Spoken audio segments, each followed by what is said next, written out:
Balita natin mukhang itong si Arvin Tolentino daw ay excited na makabalik dito sa PBA at maglaro para sa Magnolia. Alam natin na pumirma ng contract extension itong si Arvin doon sa Korean Basketball League pero gusto raw ng Magnolia na ito'y maglaro na dito sa PBA at willing silang i-buyout yung kontrata nito. Kung sakaling magtagumpay itong Magnolia doon sa kanilang balak, asahan natin na itong si Arvin Tolentino sa lalo't madaling panahon ay makapaglalaro na para dito sa Magnolia. At talaga namang masasabi natin na kakailangan siya ng hot shots, lalo na at medyo nag-i-struggle sila ngayong conference. Kung sakali na makuha ng Magnolia to si Arvin Tolentino, mas magiging malalim yung kanilang small forward position. Actually, si Arvin pwede rin itong maging power forward, pero since nandyan na si Xavier Lucero sa power forward nila, baka si Arvin gawin nilang small forward dito, tapos center si Ian Sanggalang.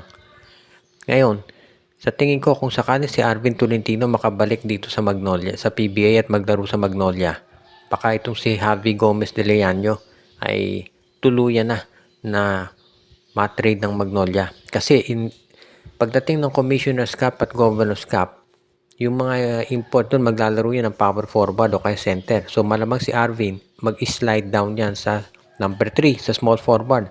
Yun ang posisyon ni Javi Gomez de Leano at dahil alam natin na to si Arvin ang bibigyan ng majority ng minutes, baka mabangkulang to si Javi at malamang nga matrade na.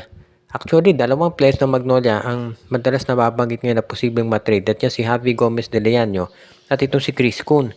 Yung mga players na kinuha nila before para palakasin daw yung lineup nila. Pero parang hindi sila bumabagay dito sa Magnolia ngayon, kaya sa tingin ko baka matrade na ang dalawang nabanggit bago pa man dumating itong si Arvin Tolentino dito sa roster nitong Magnolia Hotshots. Ang Meralco Bolts naman ngayon ay galing sa talo, pero so far ang management daw ay nagre-resist o umaayaw doon sa mga trade offers na nakukuha nila para dito kay Jason Brickman. Maraming mga teams ang interesado kay Brickman kahit 34 years old na to. Partikular na yung mga kupunan na gustong makakuha ng veterano. Ang alam natin itong San Miguel interesado pa rin dito kay Brickman. Pati na rin daw itong Phoenix Fuel Masters. Dahil sa tingin nila magiging magaling na mentor si Brickman ito sa mga iba nilang kupunan. Kung sakasakali itong si Jason Brickman, alam natin magaling talagang player yan. Marami nga nagsasabi kung hindi na nagka-problema to sa mga papeles niya, sabay matagal na itong sumali sa PBA. Kaya lang ngayon, nandito na nga siya sa PBA at sa tingin ko, kahit na may edad na ito, meron pa rin mga teams na magkaka-interest. Yun nga lang ang Meralco, alam na alam nila na magaling itong si Jason Brickman. Nga ayaw nilang pakawalan at ayon to sa mga inside information, hindi raw nila papayagan na ito'y matrade sa ibang team.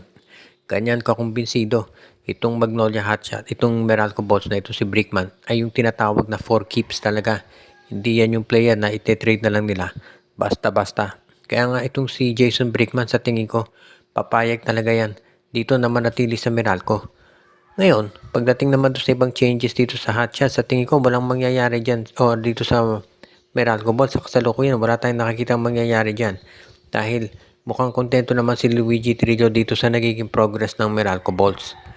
Kung sa bagay, medyo solid naman yung lineup nila at yung import nila hardworking. Kaya mukhang walang dahilan para magkaroon ng changes dito sa lineup nitong si Coach Luigi Trillo. Pero syempre, kapag nagkaroon sila ng mga sunod-sunod na talo, baka yun magbago na ang ihip ng hangin.